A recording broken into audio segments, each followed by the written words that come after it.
Hello, and welcome to Chatting, a podcast where people chat about how they learn and use English.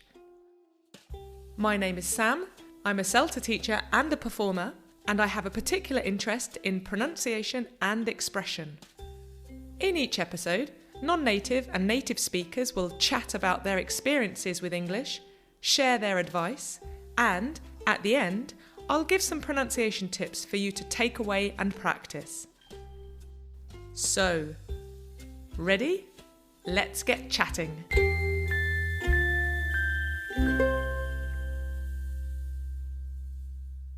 This episode, it's just me again, so I'll keep it short and sweet. I thought I'd record one more episode before taking a short break.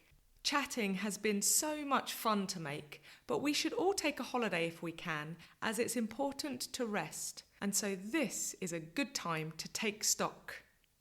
Each of my guests has had brilliant advice to pass on to learners of English. Use easy vocabulary and always use the language you need. Don't rely on gestures like pointing. Keep to simple sentence structures, set yourself learning goals, sing along to English songs, and so much more. I urge you to listen to all the available episodes. You'll definitely hear helpful advice. In my previous solo episode, episode number 9, I chatted about finding ways to incorporate English into everyday life so we don't feel like learning English is extra work. That time, I set the 4-minute challenge, listening to English while cleaning your teeth twice a day. I hope some of you tried it. Maybe now you have cleaner teeth and better English. This time, my learning tip involves cooking and baking. Whether you're a good cook or a bad cook, most of us follow a recipe at some point. So why not follow a recipe in English? You learn lots of different cooking verbs in the instructions: cook, bake, wash, fry, mix, melt, peel, chop, slice, and you make something great to eat. So my recommendation of a recipe in English is for chocolate brownies. I love chocolate brownies, and in my opinion, the best chocolate brownie recipe is by the British chef Hugh Fearnley-Whittingstall.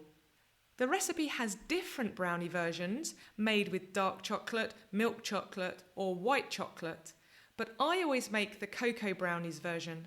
The recipe is easy to follow and the result is always delicious. I've put a link to the recipe on the podcast's webpage. If you make them, maybe post a photo on Twitter and tag me in @_emailing. Happy baking!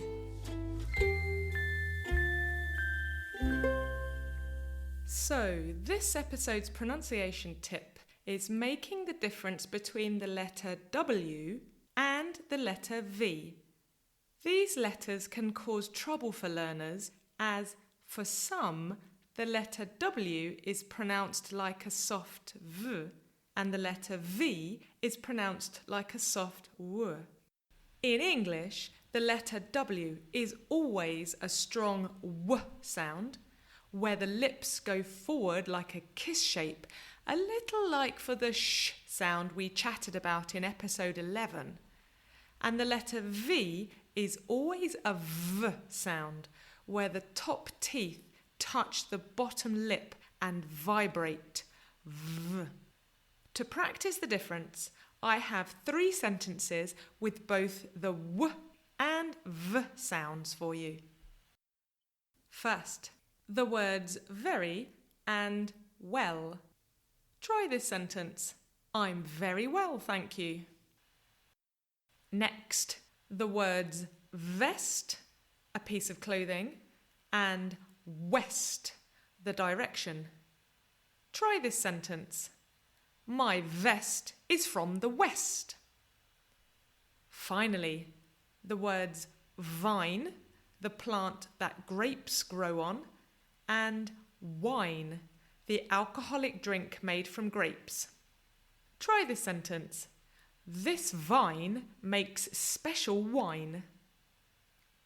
Bonus sentence.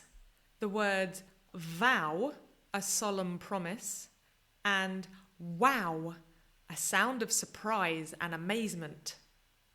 Try this sentence. Their wedding vow was a wow. Speaking English takes a little effort, but the effort is definitely worth it. Over to you to practice. So, there we are.